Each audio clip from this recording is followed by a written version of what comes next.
Hello and welcome, friends, to our Sunday teaching. We just finished our Skillful Living program. We're between programs, and we can all take a deep breath and just enjoy some really easy, laid-back Sunday teachings. I like to think of them more as just a gathering with some friends and talk about the Dharma. Of course, my name is Venerable Tarpa. Before we begin, let's take a moment to appreciate our kind and handsome community gathered here today. Today, I feel fortunate to sit as a member of this kind community in the safety and security of like-minded friends, sharing this present moment with others dedicated to the cultivation of goodness.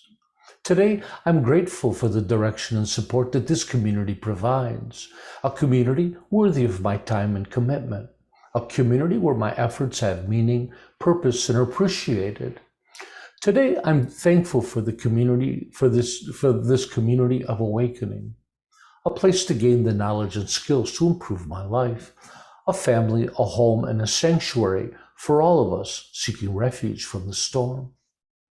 And let's remember, as conscientious practitioners, we must recognize our responsibility to the world, to strive to live skillfully while helping others to do the same, to strive to live in balance and harmony with nature and others, to strive to gain mastery over our minds and embody our true benevolent nature, to expand our hearts and minds, transcending our shared human limitations, to not intentionally harm sentient life or our planet, and to maturely accept and embrace the reality of our situation while striving to improve it. Again, welcome to our Sunday teaching. Today we're going to be exploring evaluating our place in the world. To be honest, I wasn't quite sure what to call this teaching, but that's a pretty good start. So in Buddhism, when we talk about our place in the world, the Buddha had a very unique understanding and kind of definition of the word place. And it comes from a passage I probably should have wrote down. The passage was something, those that are stuck in their place, who revel in their place, that find comfort and security in their place, will never taste enlightenment. They'll never taste liberation. And what the Buddha meant by this in his usage of the word place is that it's kind of our social and economic status. It can be our reputation, self-image, right? It can be cultural. It can be, being confined to the place. It's a strong identification to something, right? It can be the community that you live in. Here in New Orleans, everyone has a really strong identity with the place itself. And the thing about it is people can kind of get trapped in these, right? They can identify so strongly with them that they create a little bubble of reality. I call them micro realities. And micro realities can exist in families.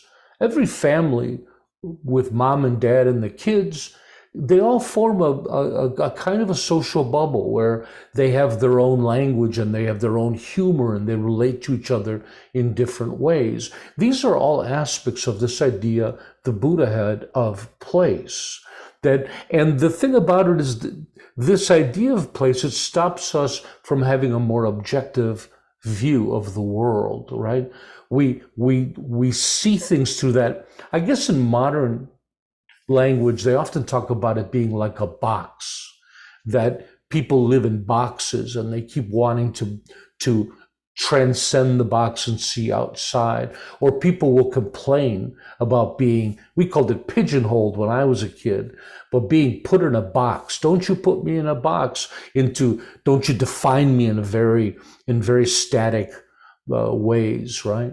This is the idea of place for the Buddha. And so I wanted to talk a little bit about this idea of developing the right understanding, the right evaluation for our place, or our view of the world itself. And this comes into, of course, in right view.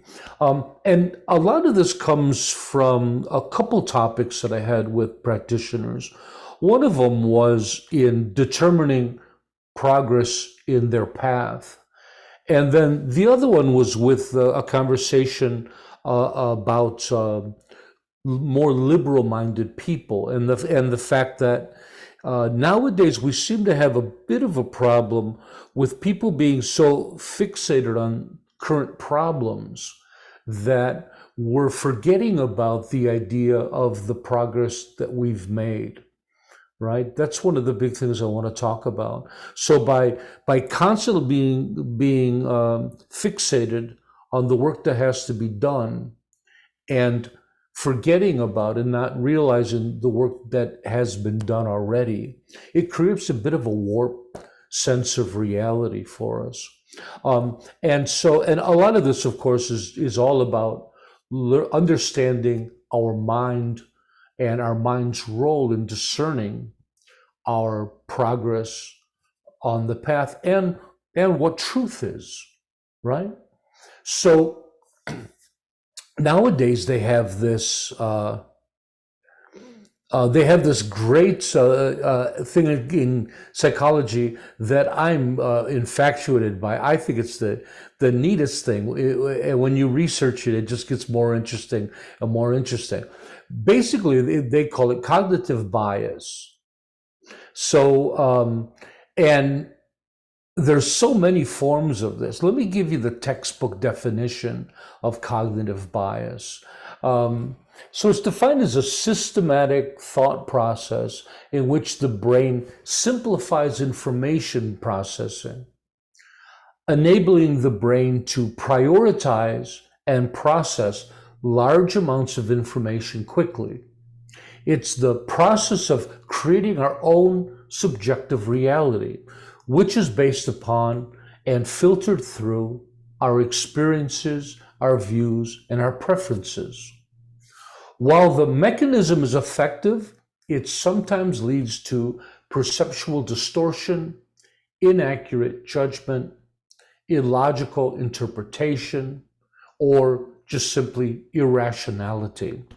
And I know everybody knows what we're talking about here, and there's so many cases of it everywhere. Cognitive bias is often an unconscious process. We're not aware that we do it. So it's often easier for individuals to recognize this in others than it is for us to see it in ourselves.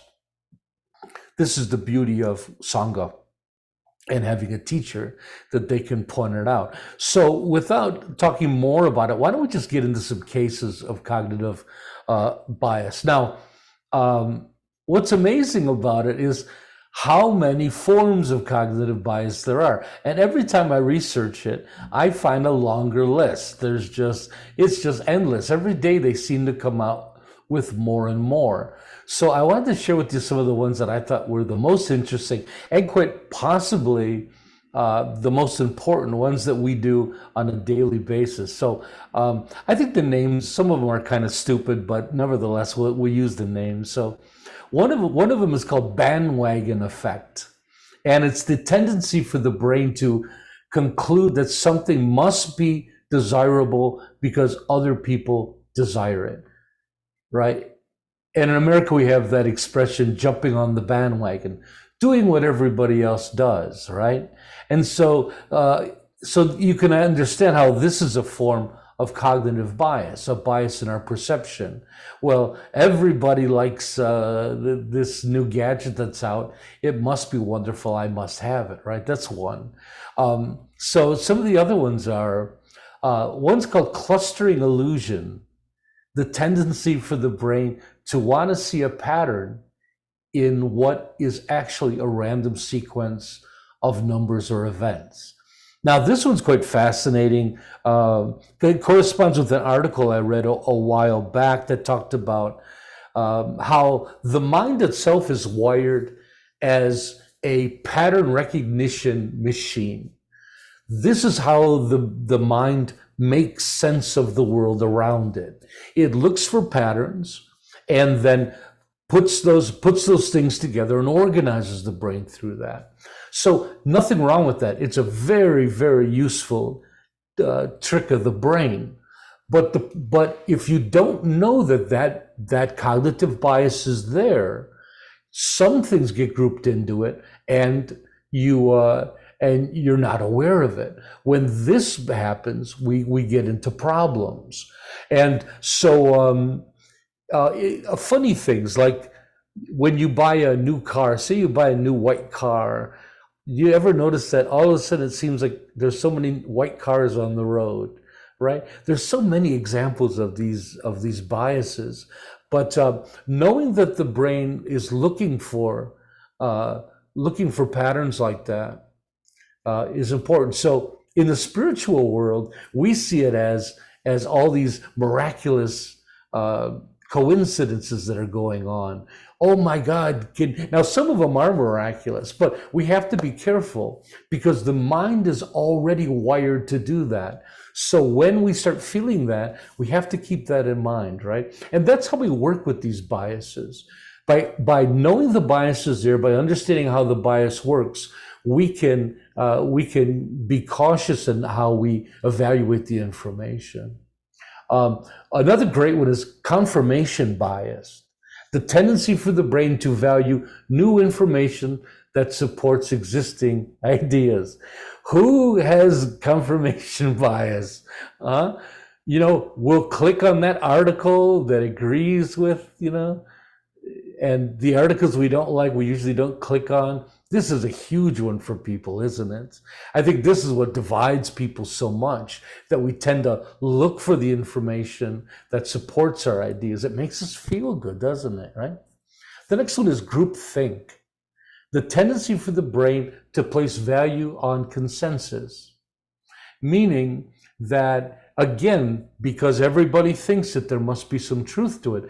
Religious people often will use this. They'll try to prove the validity of the religion by how many people practice it, right? Theistic people will say, well, whatever the percentage may be, maybe 60, 70% of the world believes in God. There must be some truth to it if everybody believes it. The next one is hindsight bias, and I'm quite fond of this one. The tendency to interpret the past events as more predictable than they actually were. So do you remember a while back we talked about that it's important to understand that in every decision or every choice we make in life, we're always improvising, right? It's always improvisation because we don't know what's going to happen. Now we can have past experience and things that helps to inform us, but ultimately we still don't know the outcome of events. But we will make a choice, and then if we don't like the choice, then this bias comes in. I should have made the other choice, thinking that somehow that was predictable. Like I should have known better to do the other. Now the other choice, you'll never know if it was the right choice because you never acted upon it and followed that path. So we never know what the other path would lead us. It's just a guilt trip we put on ourselves, right? So that's what this one is, insight bias.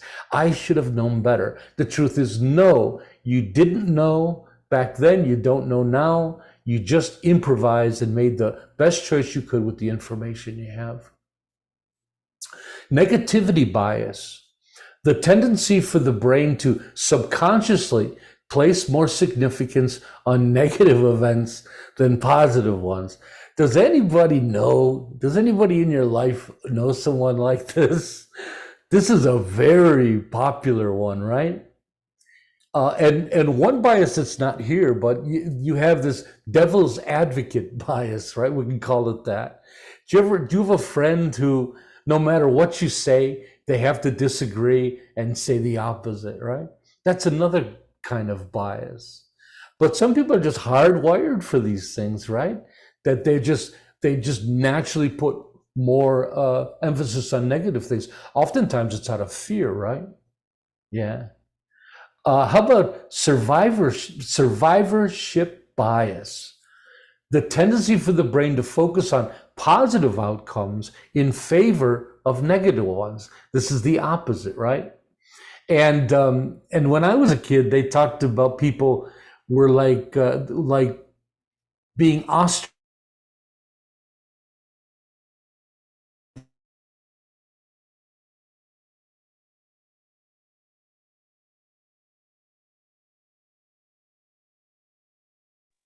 Tarpa, we lost you. We can't hear you.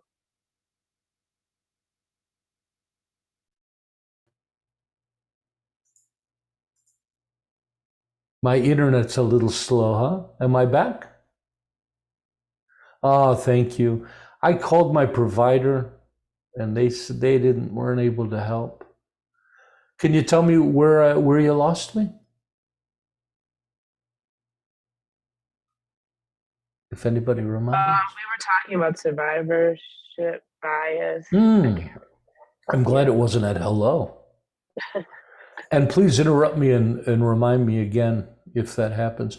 Okay, let's, so again, survivorship bias was the tendency for the brain to focus on positive outcomes in favor of negative ones, avoiding bad news or being in denial, right? They call it the ostrich effect, like burying your head in the sand and ignoring that. Oh, we also call that false positivity, don't we? Yeah. The next one's implicit bias, tendency to attribute positive or negative qualities to a group of individuals, to generate traits in a group to all, I'd say, to assign traits to a group, to all the individuals of a group. So, of course, this is prejudice, isn't it? This is where this comes from. It's called the implicit bias. And maybe prejudice is a strong word, but it does come from that. But this is like discernment, right? Where you say, well, all seniors are like this, or all people are like that, different cultures, different races of people, different age groups we do it. You know, the elderly are always complaining that all young people are lazy, but that's where this comes from, this implicit bias. And it's just a warped form of generalization, isn't it? Where you generalize people. I remember once Oprah Winfrey said a great line, and she said that they were talking about race, and she said that stereotypes she thought were true, and everybody in the audience gasped. But she said they're true about the group, but they're not true about all the individuals within it. And I thought there was great wisdom to that. You know, these stereotypes just don't come out of the air. A lot of them have real truth. But the point is, it's unfair to use this implicit bias and just to then assume.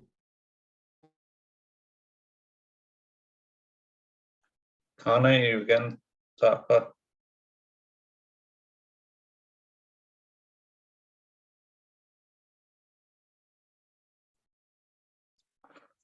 Still nothing. Oh, it's terrible. Back again. Oh, my apologies. There's no way for me to tell when it happens and when it doesn't. I'm the only computer in the house working, so I'll have to do something to remedy that.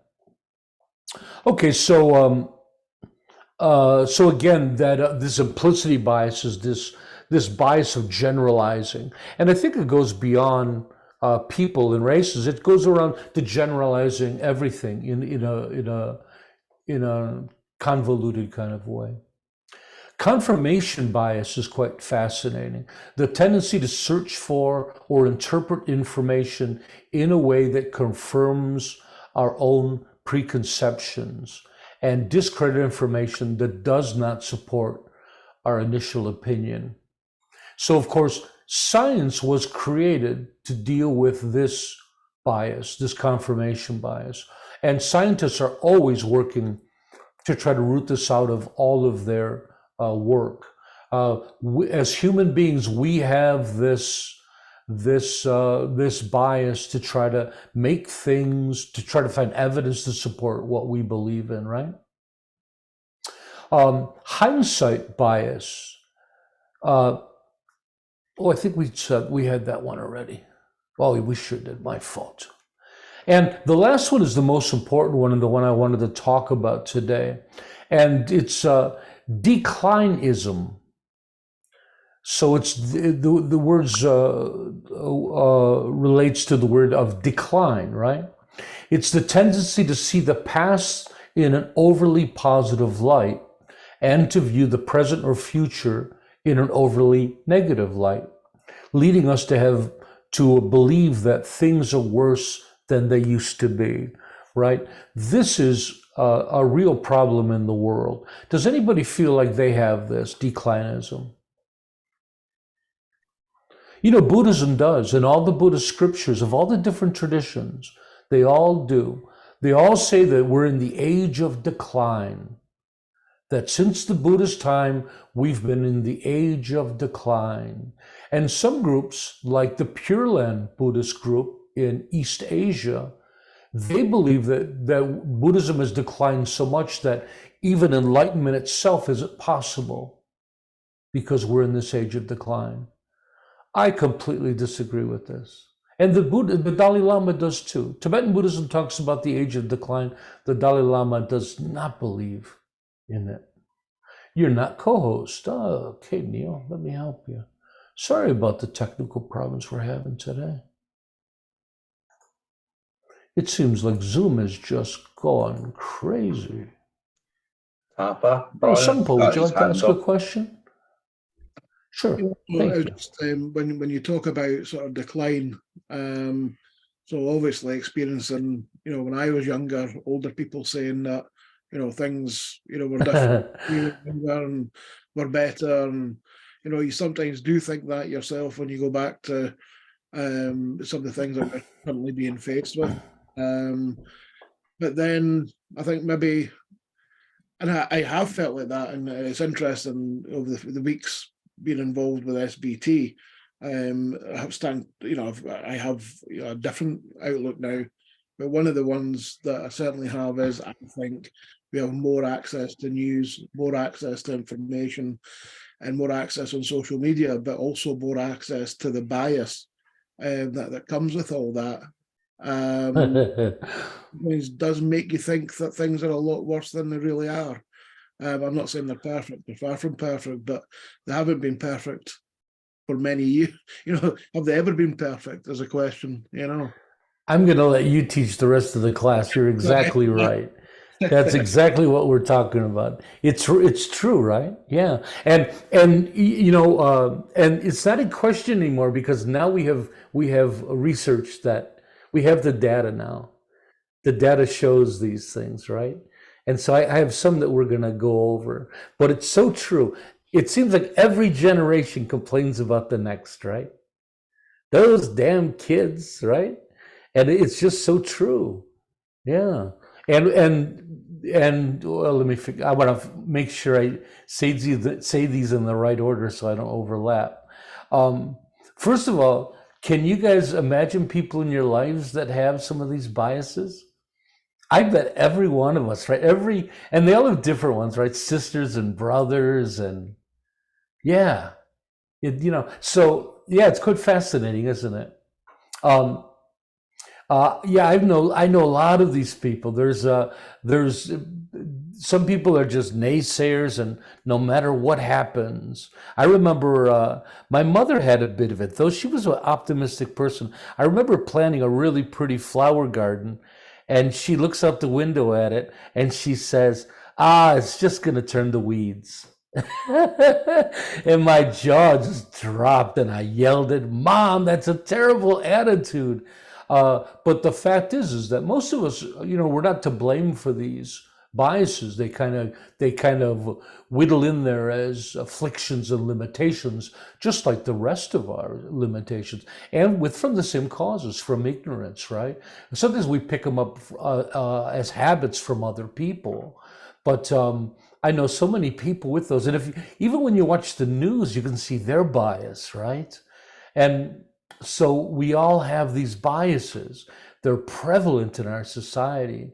But they're also equally present in our practice and views as Buddhist practitioners.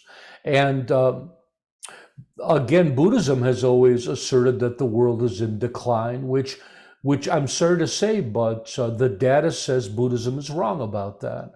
And I'll get to that in a second. So the one thing is, being secular Buddhists, is we're all about the data, right? If we can prove something, then we go with science. We don't go with Buddhism, in the famous words of the Dalai Lama.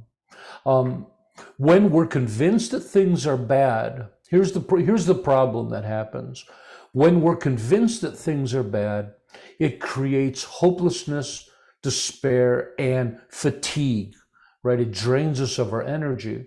But contrary to that, when we realize that we are actually making progress, it creates confidence, enthusiasm, energy, and a momentum towards developing ourselves. Now, you don't have to believe me. You could look at your own experience in life. For myself, when I'm feeling negative, I see the energy being drawn away from me when I get a lot of bad news. And then the opposite, when I hear these reports that the world's getting better, when I hear from practitioners that the practices are helping them to develop themselves, the energy that comes from it is just astounding, right?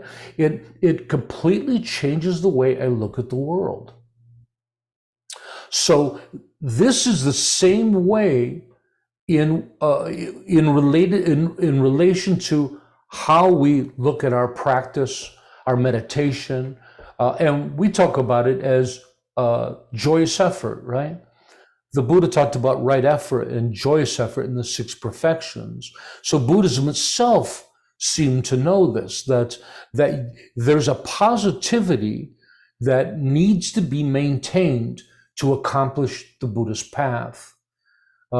Because we need to take advantage of that confidence, that enthusiasm, that energy, that momentum, right?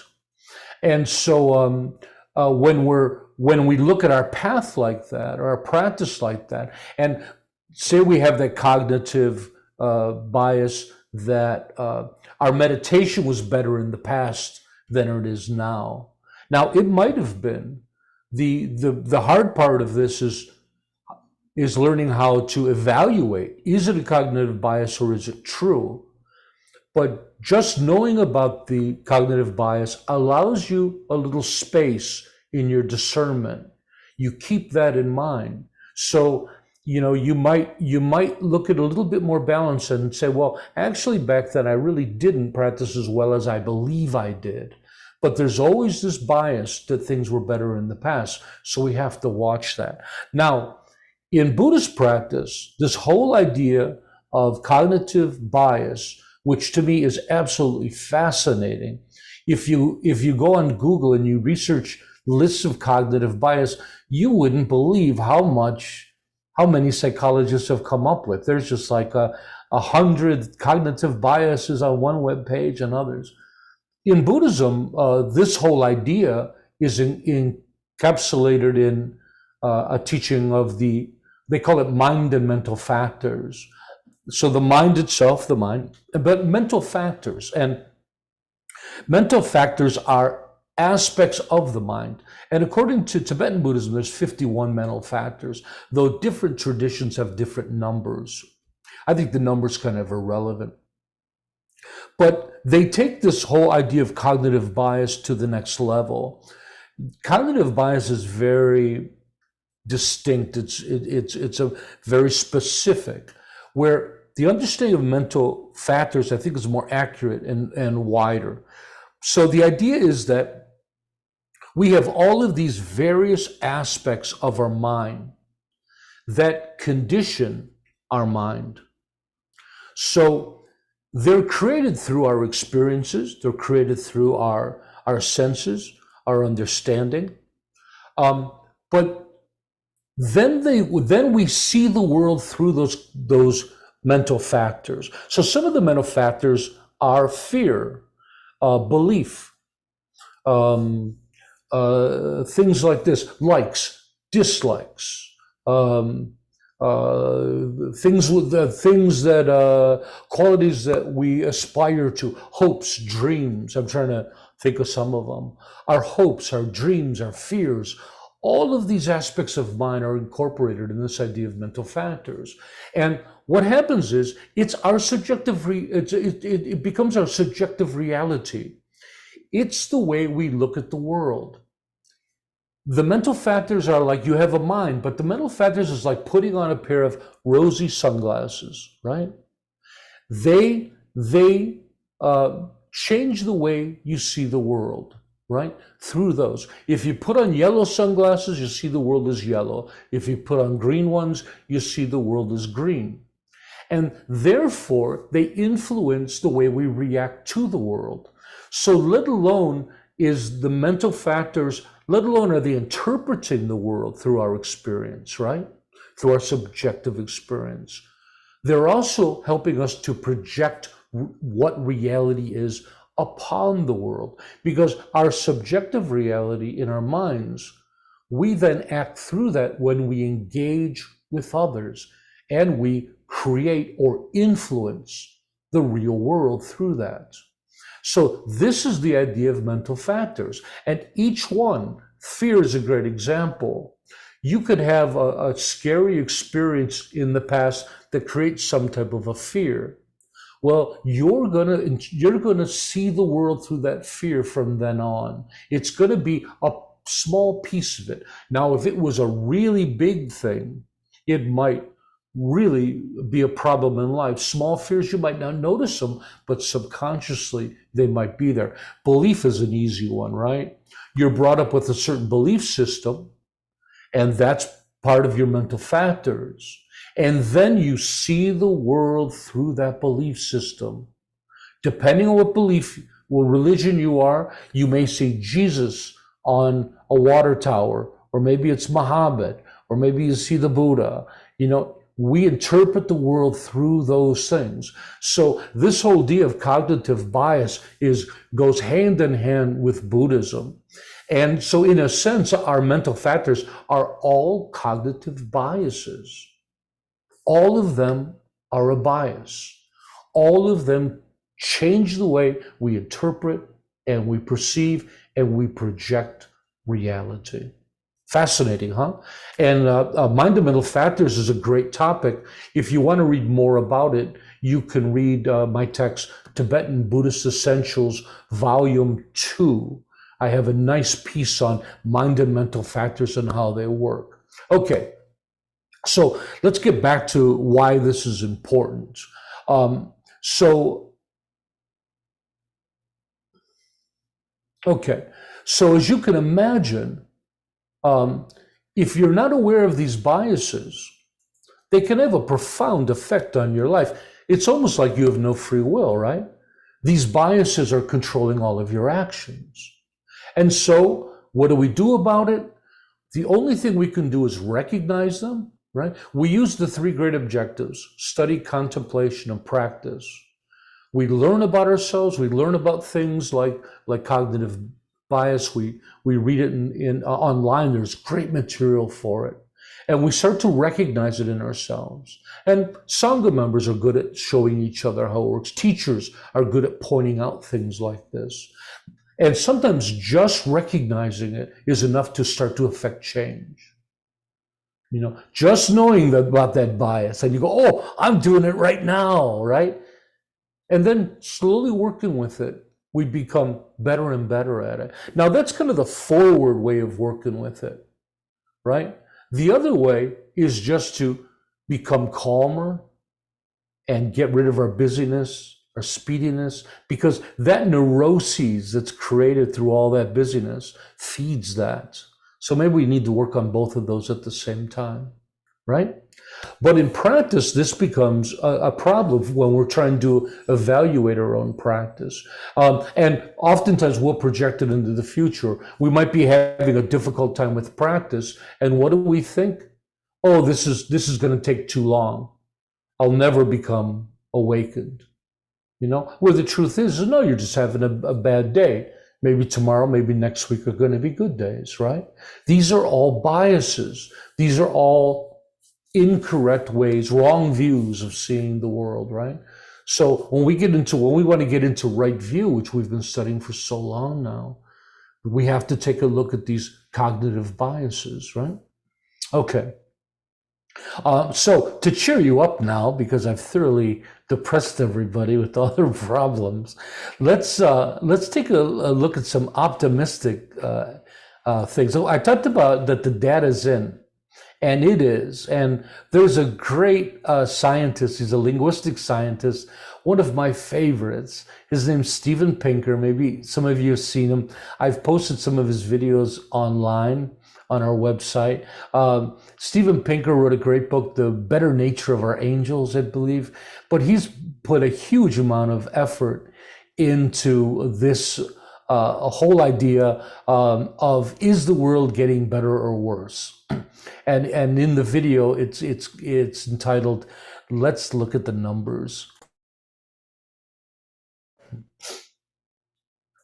So in his video, he has some really cool stats. And again, when I hear these and when I understand that the world is indeed becoming a better place, the Dalai Lama believes it is, but the Dalai Lama is also known for saying that the world's becoming better and worse at the same time. My thought is that the world is becoming better but more complex, because as we've talked about, the definition of evolution of an organism is the organisms becoming more complicated, an organism becoming more complex, and not just physically, but I think that their perception and their workings in the world. So for human beings, as we evolve, the thing that actually defines that evolution is that we're becoming more complex. Now, I always thought one of the most brilliant things of Buddhism was that Buddhism figured out how to evolve properly. Buddhism works at evolving through our practices, through education, right? We're doing all these things because Buddhism is actually the fast track for evolving, right? We don't want to wait 1,000 years until all human beings are going to be naturally enlightened. We want to become awakened now. So Buddhism is on the fast track. That's what these practices are for. So we're actively evolving, right? But at the same time, we have another practice of simplicity, calmness, patience, meditation, mindfulness. This calmness, this softness offsets the complication that comes with evolving. And so the two working together, Buddhism is the perfect practice for evolving. Buddhism figured out how to evolve without the complication, right? So with that said, some of the data that says that to be true is that, I'm only going to give you a few, there's so many. Extreme poverty has plummeted since 1950.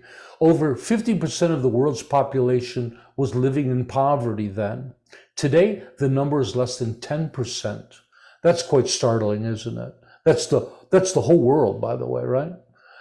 Those who can read has skyrocketed. In the same period, 36% of people in 1950 could read and write. Today, over 83% of people in the world can read and write. The homicide and deaths in war has been decreasing for centuries. Life expectancy has risen, rising more than 20 years over the last half century. That's remarkable. I think they said like 1800s, 1900s, people would live to 30 years old. Now we're at 70, I think coming close to 80. That's quite remarkable. And of course, that's due to technology and our resources, right? Human accomplishment. That's not an accident. Human beings wanted it and we achieved it. Clean energy is getting cheaper and cheaper and more effective. More and more countries are adopting democracy as forms of government. Now, I remember Barack Obama had that great line, progress is rarely a straight line. And so, yes, we take 2 steps forward. We always take a step back. It's not a smooth thing, but looking at the data for an extended amount of time, you can see the progress. Another one are people are working fewer hours. And nevertheless, no matter how you may feel, people are earning more now than they ever have with working fewer hours. I read one statistic, I think it said in the 18th century, people would work 10 or 11 hours a day, 7 days a week. And slowly it's getting better and better. It wasn't until 1940 that the world adopted this idea of the 40-hour work week, working 5 days a week. So that's very new, right? Racism, sexism, homophobia, gender equality, attitudes have been incredibly improved, like no other time in history. That has to be one of the greatest of all of these. And then also animal rights. The world's becoming more and more aware of the rights and the feelings of emotions of animals. In fact, I think I read in the paper just the other day that one of the states in America finally created animal rights, that animals feel pain and that they're sentient. Oh, it was that animals are sentient life. Isn't that bizarre that it took this long? But nevertheless, it's there. Now, by reading these positive things, the hope is that, again, it gives you that sense of accomplishment, right? If we're always looking at the problems of the world, they're real and we have to work on them. Whatever those problems are, they're all real. We all have to work on them. We can't turn a blind eye. But if we don't also look at our accomplishments and see how much progress we've made so far, it just burns us out, robs us of our energy, makes us feel hopeless and live lives of despair. When we realize we're making progress, which we never do, right? The news never says that. The news never mentions that every day on this planet, 10,000 people are alive today, which they wouldn't have been in the past. The news, it's not their job to report it. They don't. But when you have that feeling of progress, it really gives you that feeling of momentum to do more, doesn't it? So this could be a cognitive bias in itself, but nevertheless, it's one that we have to work with.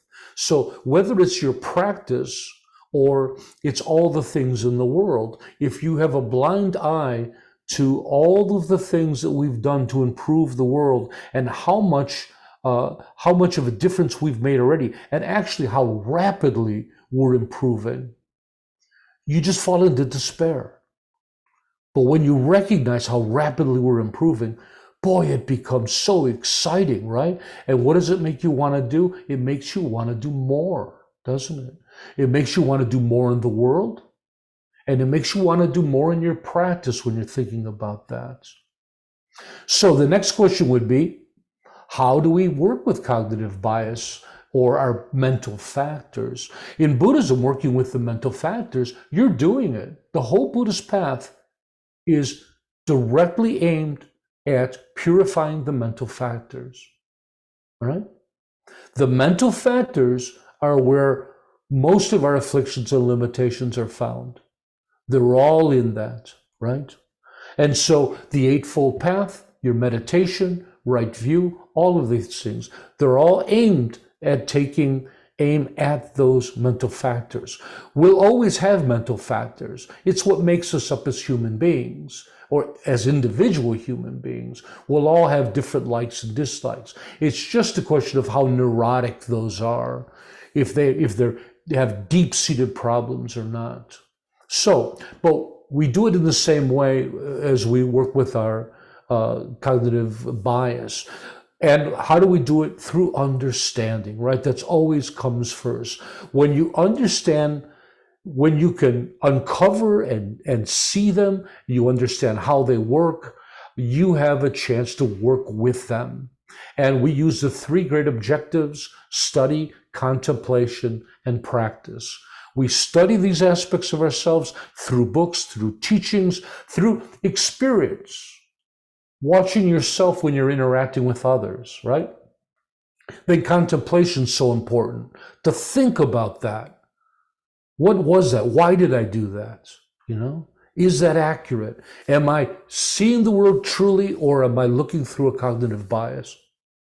And then, of course, through our practices, by becoming calmer, by taking it into insight meditation for more understanding, right?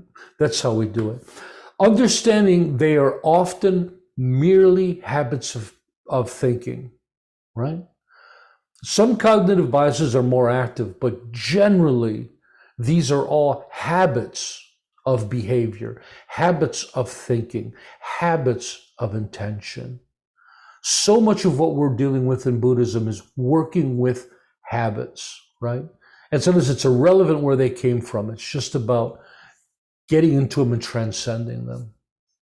And then it's important to understand the role of media and be responsible in finding the right balance. So I remember there was a big thing where there was a movement to make news happier for everybody because it was depressing everybody, and they would have a happy article at the end of all the news shows to try to cheer people up.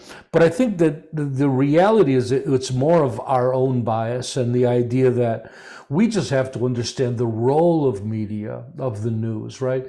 The role of the news is to tell us things that we need to be careful of.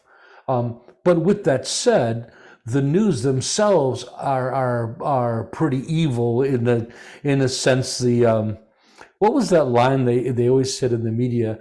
For running a story, they said, if it bleeds, it leads. Have you heard that? That's from one of Pinker's videos. And the idea is that if there's carnage, if there's blood and death, and that'll be a leading article because people want to hear that. So news feeding into our neuroses, that's not good either.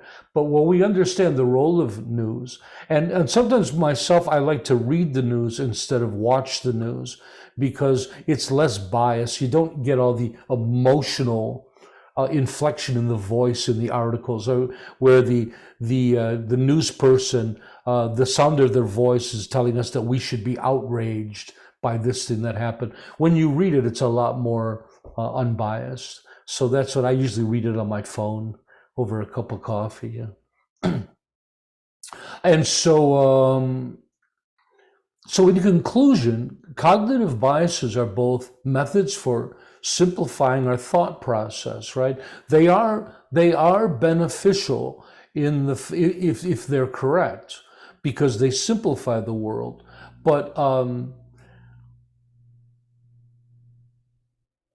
and they also help us to discern the truth, right? But problems arise when we're not aware of those biases, when they kind of take over for us. And so that's what we're going to work to. That's what we're going to be working with. And we're going to be talking about that a little bit this week. Does anybody have any thoughts or questions, thoughts, or comments? And I have a Steven Pinker video that I'm going to post to everybody, who I just love. What do you guys think of this whole idea of cognitive biases? Does it ring true?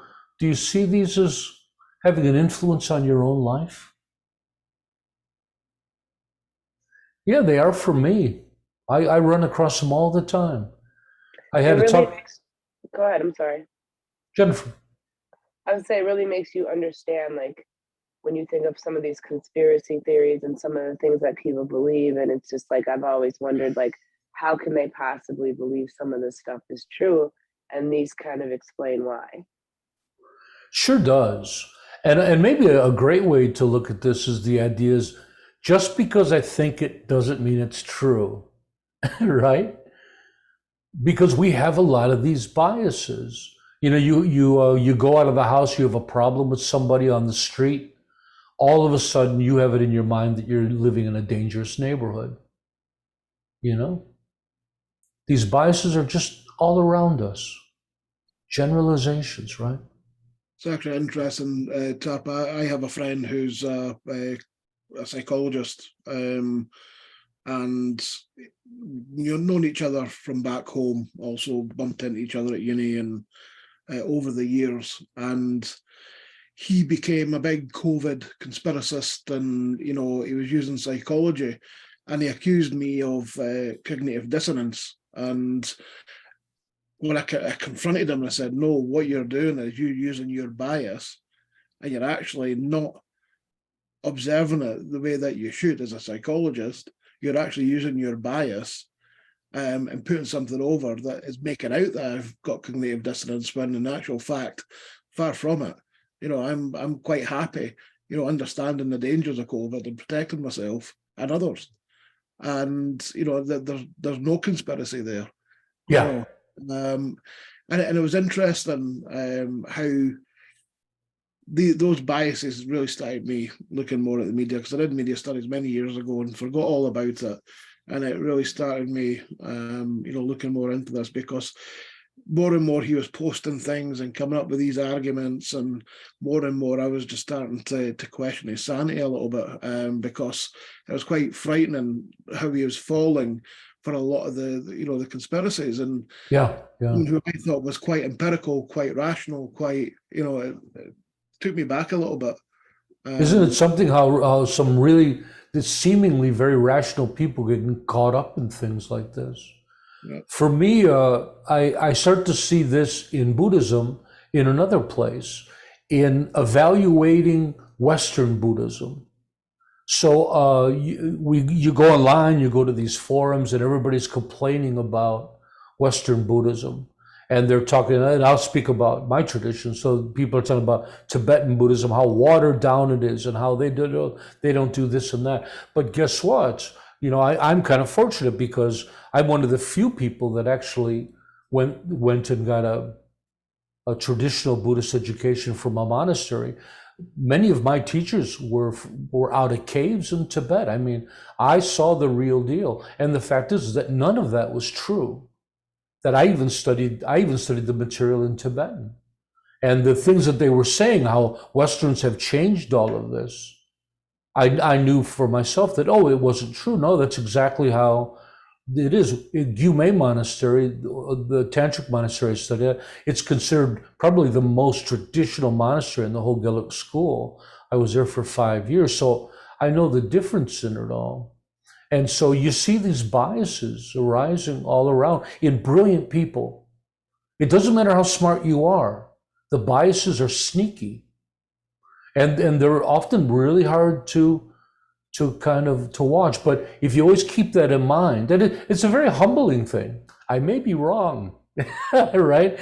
Just that mantra, I may be wrong, is a great humbling thing, that this could be a cognitive bias. And what it does, it makes you a lot more agnostic.